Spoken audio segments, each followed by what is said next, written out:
Romans chapter 6 verses 19 to 23.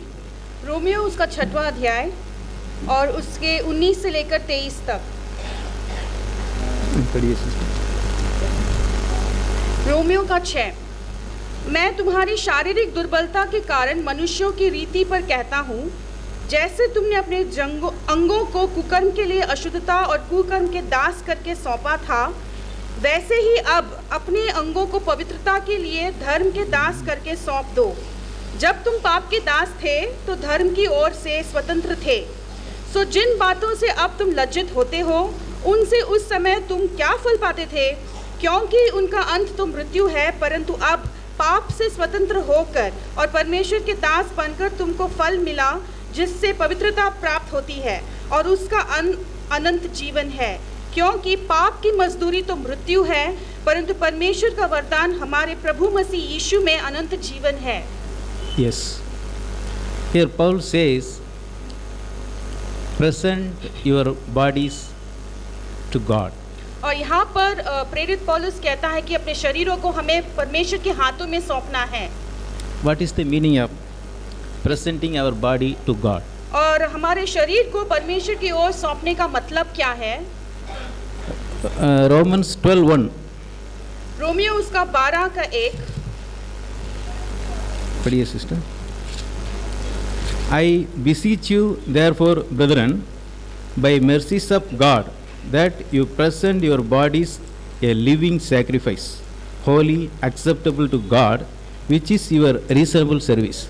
इसलिए हे भाइयों, मैं तुमसे परमेश्वर की दया स्मरण दिलाकर विनती करता हूँ कि अपने शरीरों को जीवित और पवित्र और परमेश्वर को भावता हुआ बलिदान करके चढ़ाओ, यही तुम्हारी आत्मिक सेवा है। That is the service to God. और इसी को हम कहते हैं कि परमेश्वर के लिए जो सेवकाई है। What is the meaning of presenting our body to God? और हमारे शरीर को परमेश्वर के लिए प्रस्तुत करना या उसके हाथ में सौंपने का मतलब क्या है?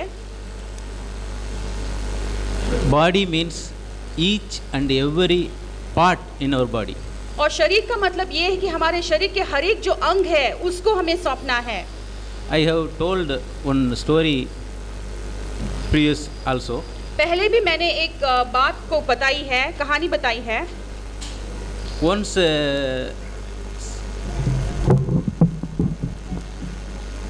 some people were traveling in the train. एक बार कई लोग ट्रेन से सफर कर रहे थे। Three people wanted to playing cards. लेकिन 3 लोग जो है वो पत्ते खेलना चाहते थे। Fourth people were on Christian. और उसमें से जो चौथा व्यक्ति था वो मसीही था। 3 were talking. So if 4 people are there, very good combination. Four people. तो वो 3 लोग जो पत्ते खेलना चाहते थे वो कहते थे कि यदि हम एक और शामिल हो जाए, मतलब 4 लोगों के बीच में जो पत्ते का खेल है वो और आनंद आता है। Then one person told, one hand is less. तब एक व्यक्ति ने कहा कि एक हाथ कम है। Then he called that Christian person. फिर उन्होंने उस ईसाई व्यक्ति को बोला कि तुम भी आ जाओ। That person replied to 3 persons, I can't play cards. तब वो जो ईसाई व्यक्ति था उसने उनको जवाब दिया कि मैं पत्ते नहीं खेल सकता। Because my hand is hand of Jesus. क्योंकि मेरा ये जो हाथ है वो यीशु का हाथ है। Yes, brothers and my sisters. हाँ मेरे प्यारे भाइयों और बहनों। This is the meaning of presenting our body to God. और इसी का मतलब होता है कि हमारे शरीर को हम परमेश्वर के लिए प्रस्तुत करते हैं या उसके हाथ में सौंपते हैं। Each and every part. शरीर के हर एक अंग को। Job 31. अय्यूब उसका 31 verse 1. और उसका पहला वचन। Please read, sister. Job 31.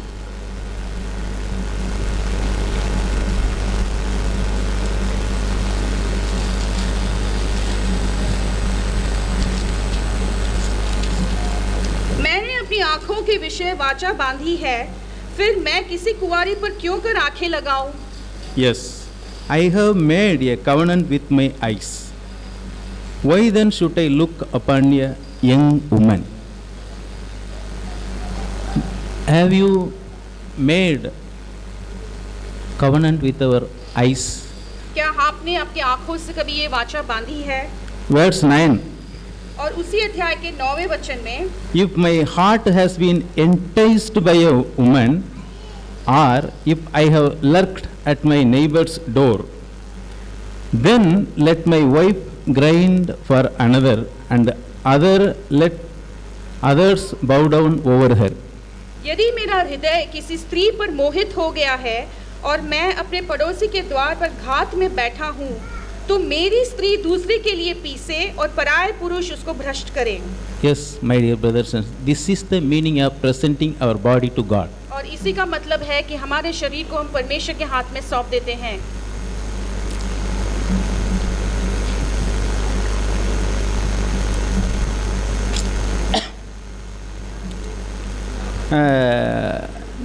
We can simply divide our Christian life into two parts. हमारे मसीह जीवन को हम दो भाग में उसको कर सकते हैं. We are living for Jesus. हम यीशु के लिए जीते हैं. Living for our self. या हमारे खुद ही के लिए या स्व केंद्रित जीवन के लिए जीते हैं. That means whatever we do, it should please Jesus. इसका मतलब ये हुआ कि हम जो कुछ भी करते हैं उससे यीशु प्रसन्न होना चाहिए. Otherwise, it should please our body, our flesh. या तो हमारी शरीर या हमारी अभिलाषाओं को उसमें खुश होना चाहिए. Please ask ourselves whether we living for Jesus or whether we living for our flesh. हम अपने आप से कृपा करके ये प्रश्न पूछें कि क्या हम यीशु के लिए जी रहे हैं या हमारे खुद के लिए जी रहे हैं. Living for flesh is sin. और हमारे खुद के लिए या शरीर की अभिलाषाओं को पूरा करने के लिए जब हम जीते हैं उसका मतलब वो पाप है. Paul says in Romans, there is nothing good dwells in me. और पौलुस जो है रोमियो में कहता है कि मुझ में कोई अच्छी चीज वास नहीं करती है.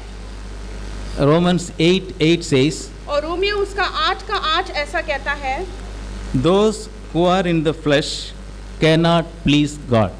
जो शारीरिक दशा में है वे परमेश्वर को प्रसन्न नहीं कर सकते. Yes, my dear brothers and sisters. हाँ मेरे भाई और बहनों. Then what shall we do? तो हमें क्या करना है?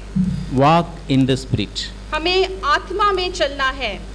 If you walk or if you led by the spirit, यदि हम आत्मा में चलते हैं या आत्मा के चलाए अगुवाई में चलते हैं, you cannot fulfill the lust of the flesh. ऐसे में हमारे शरीर की अभिलाषाओं को हमें पूरा करने में कोई इच्छा नहीं होगी.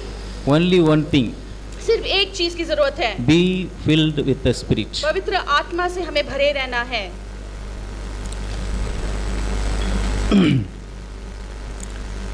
Romans 8:13 says, 1:3.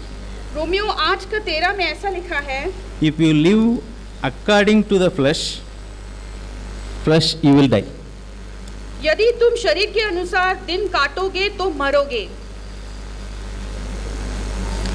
So my dear brothers and sisters, let us fill with the spirit. इसलिए मेरे प्यारे भाइयों बहनों हम आत्मा में भरे रहे. Whatever our flesh says, say to learn to say no. और जो कुछ भी हमारे शरीर हमें उत्सुक करता है कि हम करें उसे हम ना कह दें. Those who are led by the spirit are the sons of God. और जो आत्मा के चलाए चलते हैं वो परमेश्वर के पुत्र हैं. Just now we have heard, taste and see that God is good. हमने अभी कैसे देखा कि परख के देखो कि परमेश्वर कितना भला है. Have you tasted that God is good, brothers and my sisters? और मेरे भाइयों और बहनों क्या आपने कभी परख कर ये चखा है कि हमारा परमेश्वर कितना भला है? Yes, I have tasted. हाँ मैंने चखा है. God is good. परमेश्वर भला है. God is my father. और परमेश्वर मेरा पिता है. We can call our God Abba Father. हमारे परमेश्वर को हम अब्बा पिता होकर बुला सकते हैं. Sometimes in that Abba Father, I realize some Ma is also hidden. कई बार उस अब्बा पिता में मुझे एक माँ की भी एहसास होता है. Have you tasted like this, brothers and sisters? क्या आपने इस तरह से चख देखा है भाइयों बहनों? When I go to God, जब मैं परमेश्वर के पास जाता हूँ, cried for my problems, और मेरे समस्याओं और परेशानियों को लेकर रोया हूँ, God wiped out my tears. परमेश्वर ने मेरे आंसुओं को पोंछ दिया. That time I saw God as my mother. और तब मैंने मेरे परमेश्वर को एक माँ होकर मैंने एहसास किया। It is not simply saying God, Abba, Abba, will not become a real child.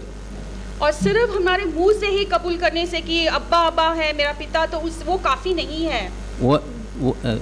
Those who are led by the Spirit, और जो पवित्र आत्मा से अगुवाई में चलते हैं वही लोग, born of the Spirit, और जो आत्मा से नया जन्म लेते हैं वही लोग, born of the Christ Jesus, और मसीह यीशु में वो जो जन्म लेते हैं वही लोग।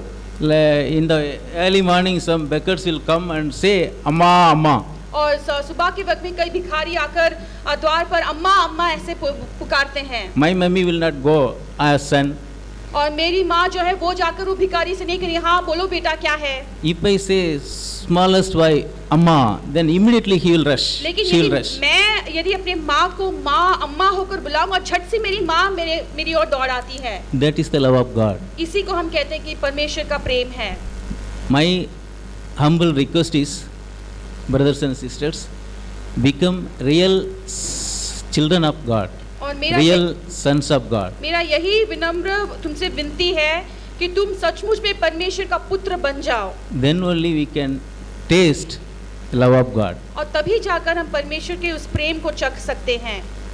Then whatever we do, और फिर ऐसे में हम जो कुछ भी करेंगे, it pleases God. परमेश्वर उससे प्रसन्न होगा। Whatever we say, जो कुछ भी हम कहते हैं, it encourages brothers and sisters. और फिर उससे भाई और बहन जो सुनते हैं उससे वो प्रोत्साहित होते हैं। Because God filled our heart with His love. क्योंकि परमेश्वर ने हमारे दिल को अपने खुद से उसने भर दिया है। Whatever we take, it comes with love only. और जो कुछ भी फिर हमारे हृदय से बाहर निकालते हैं वो प्रेम से आता है। Praise God. परमेश्वर की स्तुति हो।